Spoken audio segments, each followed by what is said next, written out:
Media 7 good morning കേരളയിലേക്ക് എല്ലാവർക്കും സ്വാഗതം. ഇന്ന് ജൂലൈ 17.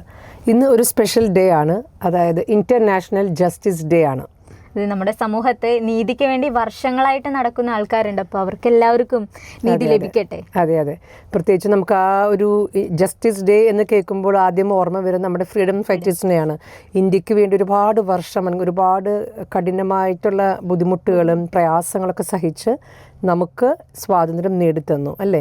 പക്ഷെ ഇന്നും നമ്മുടെ സമൂഹത്തിൽ കിട്ടാത്തവരുണ്ട്, ഒരുപാട് ജനങ്ങൾ, വ്യക്തികളുണ്ട് നീതിക്ക് വേണ്ടി കോടതി കയറി കോടതി വരാന്തയിൽ കയറി ഇറങ്ങി അല്ലെ, പോലീസ് സ്റ്റേഷനും കോടതിയെല്ലാം കയറി ഇറങ്ങിയിട്ടും നീതി ലഭിക്കാത്ത ഒരുപാട് വ്യക്തികളുണ്ട്. അപ്പോൾ അവർക്ക് എല്ലാവർക്കും വേണ്ടി നമുക്ക് ഇന്നത്തെ സെഗ്മെൻറ്റും ഇന്നത്തെ ദിവസവും ആരംഭിക്കാം അല്ലേ. അവർക്കൊക്കെ നീതി ലഭിക്കട്ടെ, നീതി വിജയിക്കട്ടെ. അപ്പോൾ നമ്മുടെ അടുത്ത സെഗ്മെന്റിലേക്ക് തുടങ്ങുകയാണ്.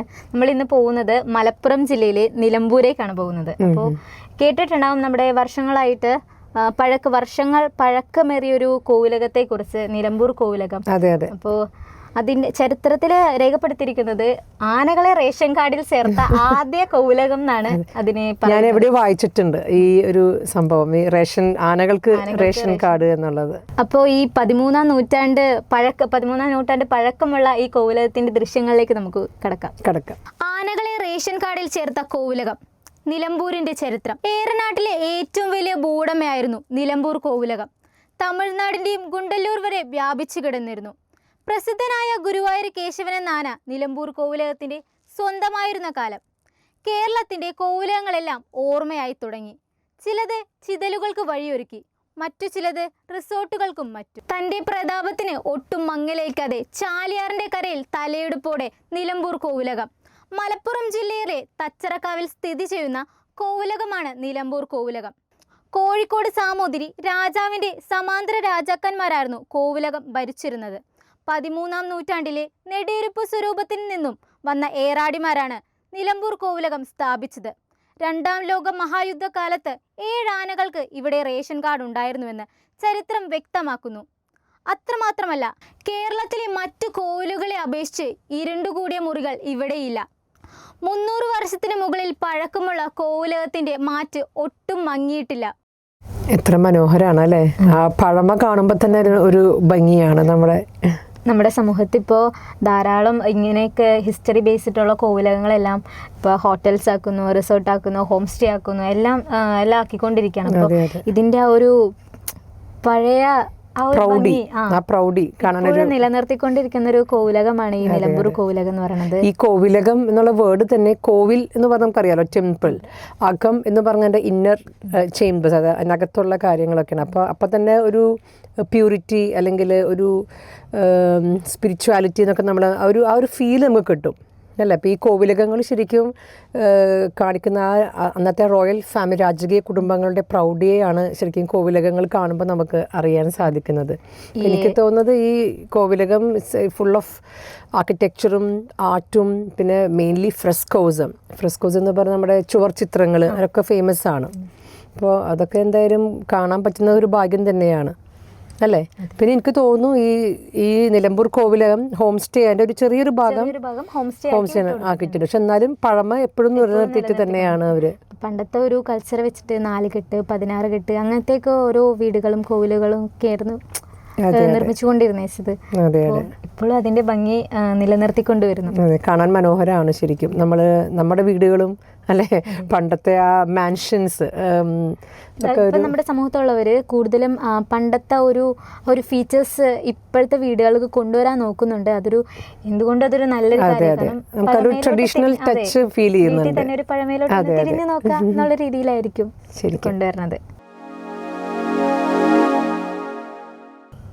മേഘ, ഡിസ്നി ലാൻഡിൽ പോയിട്ടുണ്ടോ? ഇല്ല, ഞാൻ കേട്ടിട്ടുണ്ട്, പോകണമെന്ന് ആഗ്രഹമുണ്ട്. എനിക്കും ആഗ്രഹമുണ്ട്, പക്ഷെ ഞാൻ അതിൽ പോയിട്ടില്ല. പക്ഷേ ഡിസ്നി ക്യാരക്ടേഴ്സ് നമുക്കറിയാം അല്ലേ. ക്യാരക്ടേഴ്സിനെ അറിയാം, നമുക്കറിയാം. ചെറുപ്പം മുതലേ ഡിസ്നി ക്യാരക്ടേഴ്സിനെ ഭയങ്കരമായിട്ട് ഇഷ്ടപ്പെടുന്ന കുട്ടികളൊക്കെയാണ് നമ്മളെല്ലാവരും. ഇപ്പോൾ എൻ്റെയൊക്കെ ചെറുപ്പകാലത്ത് ഞാൻ കൊച്ചായിരിക്കുമ്പോൾ അന്ന് ഫോണും സംഭവങ്ങളൊന്നും ആയിട്ടില്ല. പക്ഷെ അന്നൊക്കെ ഈ മിക്കി മൗസും മിന്നി മൗസും ഡൊണാൾഡ് ഡക്ക് വിനി ദ പൂ ഒക്കെയാണ് മെയിൻ ക്യാരക്ടേഴ്സ്. അപ്പോൾ നമ്മൾ ടി വി ഒക്കെ വെക്കുമ്പോൾ ഇങ്ങനെ ഈ കാർട്ടൂൺസ് വരുമല്ലോ, അപ്പോൾ എവിടെയാണെങ്കിലും നമ്മൾ ആ ഈ സൗണ്ട് ഒക്കെ കേൾക്കുമ്പോൾ ഓടി വന്ന് നമ്മളത് കാണാൻ ഭയങ്കര ഇഷ്ടമാണ്. പക്ഷെ അത് റിയലായിട്ട് വിസിറ്റ് ചെയ്യാന്ന് പറയുന്നൊരു റിയൽ ഇറ്റ്സ് എ ലക്ക് അല്ല, ഒരു ഭാഗ്യമാണത് ശരിക്കും. പക്ഷേ നമുക്കവിടെ ചാൻസ് വരുന്നുണ്ട്. എവിടെ? ഡിസ്നി ലാൻഡ് ഇൻ ഇന്ത്യയിലോ? അതായത് ഹരിയാനയിൽ മനേശ്വർ എന്ന സ്ഥലത്ത്. നമ്മള് കുറേയൊന്നും യാത്ര ചെയ്ത് ഡിസ്നിലാൻഡ് കാണണമെങ്കിൽ ഇന്ത്യയിൽ തന്നെ കാലിഫോർണിയ, ശരിക്കും ഡിസ്നിലാൻഡ് കാലിഫോർണിയയിലാണ്. അപ്പോൾ നമുക്ക് അവിടം വരെ യാത്ര ചെയ്യാനുള്ള ബുദ്ധിമുട്ട്, പിന്നെ സാമ്പത്തികം ഒരു മെയിൻ ഫാക്ടറാണ്. അപ്പോൾ ഹരിയാന എന്ന് പറയുമ്പോൾ നമ്മൾ ഇന്ത്യയിൽ തന്നെയാണ്, നമുക്ക് ഇന്ത്യക്കകത്തൊക്കെ യാത്ര ചെയ്യാമല്ലോ.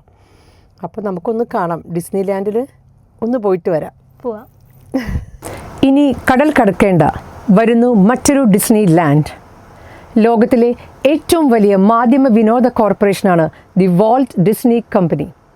1923 വാൾട്ട്, റോയ് ഡിസ്നി സഹോദരങ്ങൾ ഒരു ചെറിയ ആനിമേഷൻ സ്റ്റുഡിയോയാണ് ഈ കമ്പനി സ്ഥാപിച്ചത്. കാർട്ടൂണുകളുടെ കുലപതി വാൾട്ടർ ഏലിയാസ് ഡിസ്നി 20-ാം നൂറ്റാണ്ടിലെ വിനോദ മേഖലയിൽ ഏറ്റവും സ്വാധീനം ചെലുത്തിയതും നവീനത വരുത്തിയതുമായ വ്യക്തികളിൽ ഒരാളാണ് ഇദ്ദേഹം. ദി വാൾട്ട് ഡിസ്നി കമ്പനിയുടെ ഇപ്പോഴത്തെ വാർഷിക വരുമാനം $3,500 കോടി ആണ്. ആനിമേഷൻ മേഖലയിലും തീം പാർക്ക് ഘടനയിലും ഇദ്ദേഹം പല പുതുമകൾ വരുത്തി. 59 തവണ അക്കാഡമി അവാർഡിന് നാമനിർദ്ദേശം ചെയ്യപ്പെട്ട ഇദ്ദേഹം 26 ഓസ്കർ പുരസ്കാരങ്ങൾ നേടിയിട്ടുണ്ട്.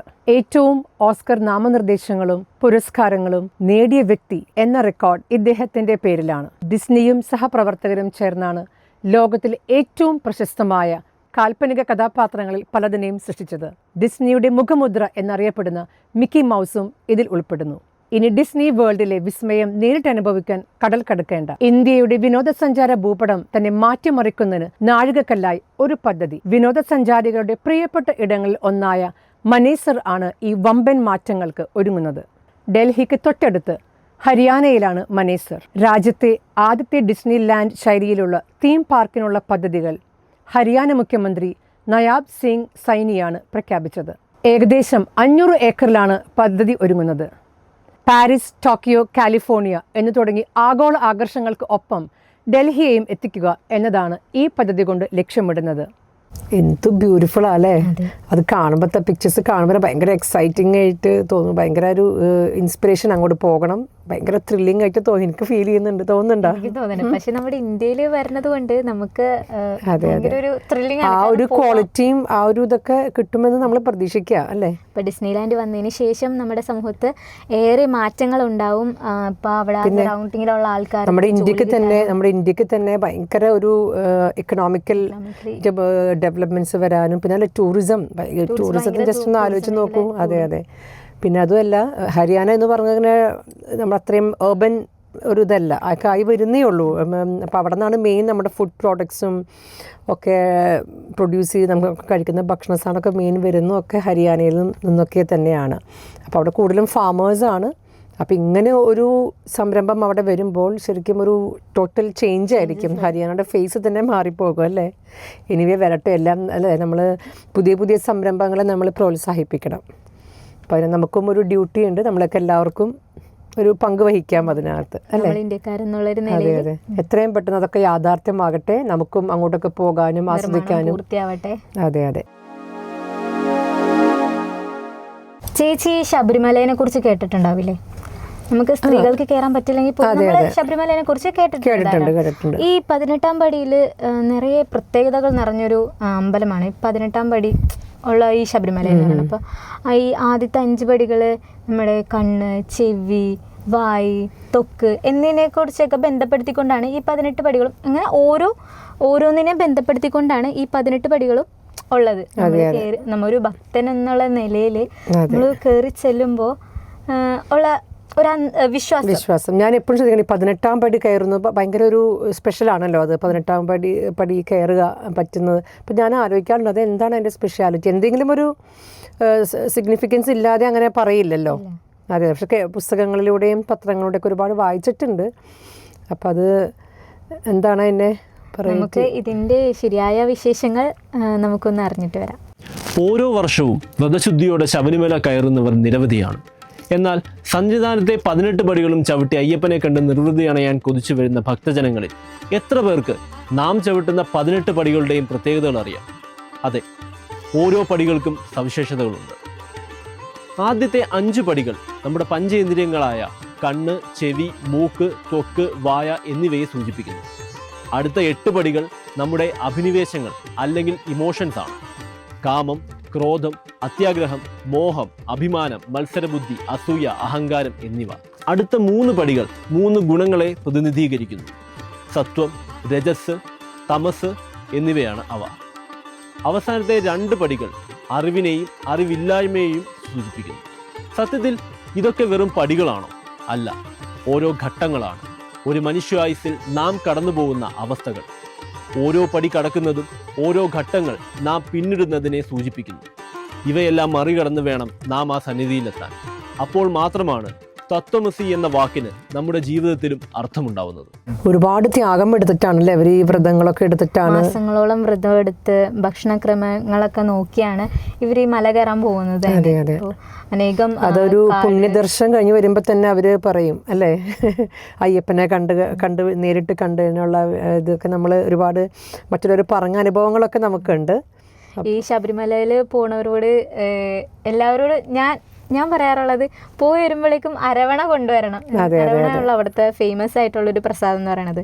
അപ്പോൾ അത് കിട്ടാൻ വേണ്ടി പറഞ്ഞു വിടുന്നവരുണ്ട്. അതെ അതെ, ഇപ്പം നമുക്കെന്തായാലും സ്ത്രീകളായിട്ടുള്ളവർക്കൊന്നും പോകാൻ ബുദ്ധിമുട്ടുള്ള സ്ഥലമാണ്. അപ്പോൾ ഇനി പോയവർക്കും പോവാൻ ആഗ്രഹിക്കുന്നവർക്കും അതിനുള്ളൊരു ഭാഗ്യവും ദൈവിക പുണ്യവും ഒക്കെ അല്ലേ, ദൈവാനുഗ്രഹവും പുണ്യവും ഒക്കെ ലഭിക്കട്ടെ. ഇപ്പോൾ ചേച്ചി, നമ്മുടെ തെക്കൻ കേരളത്തിൽ മാത്രം കണ്ടുവരുന്ന കുറച്ച് കലാരൂപങ്ങളുണ്ട്, തെയ്യം. പക്ഷേ നമ്മുടെ ഈ ഏരിയയിലോട്ട് കുറച്ച് കുറവാണ് പോലും. പക്ഷെ ഉത്സവങ്ങളിലൊക്കെ മിക്ക അമ്പലങ്ങളിലൊക്കെ ഇപ്പോൾ കണ്ടുവരുന്നുണ്ട്. അതെന്ന് വെച്ച് കഴിഞ്ഞാൽ നമ്മുടെ ആ ട്രഡീഷണൽ ആർട്സ് വിട്ടുപോകാതിരിക്കാനാണ് ഇപ്പം നമ്മുടെ ഈ അമ്പലങ്ങളിലൊക്കെ കുറച്ചൊക്കെ കൊണ്ടുവന്നുകൊണ്ടിരിക്കുന്നത്. അത്രത്തിലുള്ളൊരു തെയ്യത്തിനെ കുറിച്ചാണ് നമ്മൾ ഇന്ന് അറിയാൻ പോകുന്നത്. തെയ്യം എനിക്ക് പല ടൈപ്സ് ഓഫ് തെയ്യമുണ്ട് അല്ലേ? അതെ. അപ്പോൾ അതിലൊരു പ്രത്യേകത ഉള്ള ഒരു തെയ്യത്തിനെ കുറിച്ചാണ്. അതിലൊരു തെയ്യമാണ് അല്ലേ? അതിലൊരു തെയ്യത്തിനെ കുറിച്ചാണ്. അതിന് പൊട്ടൻ തെയ്യം എന്നാണ് അതിനെ അറിയപ്പെടുന്നത്. അപ്പോൾ ആ ഒരു പൊട്ടൻ തെയ്യത്തിന്റെ ആ ഒരു ചെറിയൊരു ചരിത്രത്തിലേക്കൊന്ന് പോയി നോക്കാം.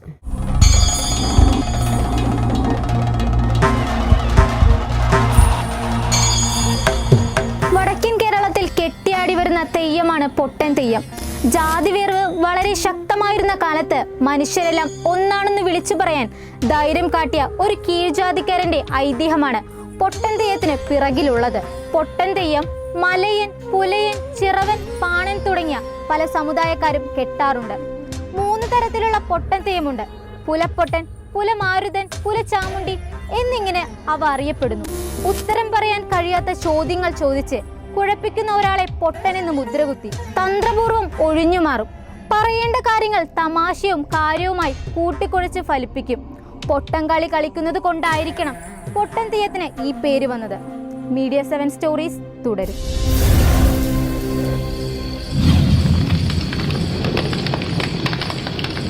തെയ്യം ശരിക്കും ഒരു വൈബ്രൻറ്റ് ആർട്ട് ഫോം ഓഫ് കേരളയാണ് ശരിക്കും അല്ലേ? ശരിക്കും അതൊക്കെ തെയ്യമൊക്കെ നമുക്കിപ്പോൾ കുറഞ്ഞു വരികയാണ് ആ ആർട്ട് ഫോംസൊക്കെ.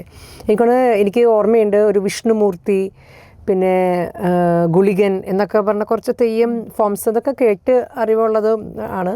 പക്ഷെ അതിൻ്റെ ഒക്കെ മേക്കപ്പും ഡ്രസ്സിങ്ങും ഒക്കെ ഒരുപാട് സമയം എടുത്തിട്ടാണ്. ഒരു ഫെബ്രുവരി മെയ് ടൈം ആകുമ്പോഴാണ് ഈ തെയ്യത്തിനെയൊക്കെ നമ്മൾ കൂടുതലും ഇത് അമ്പലങ്ങളിലും കാവുകളിലാണ് കൂടുതലും കണ്ടുവരുന്നത്.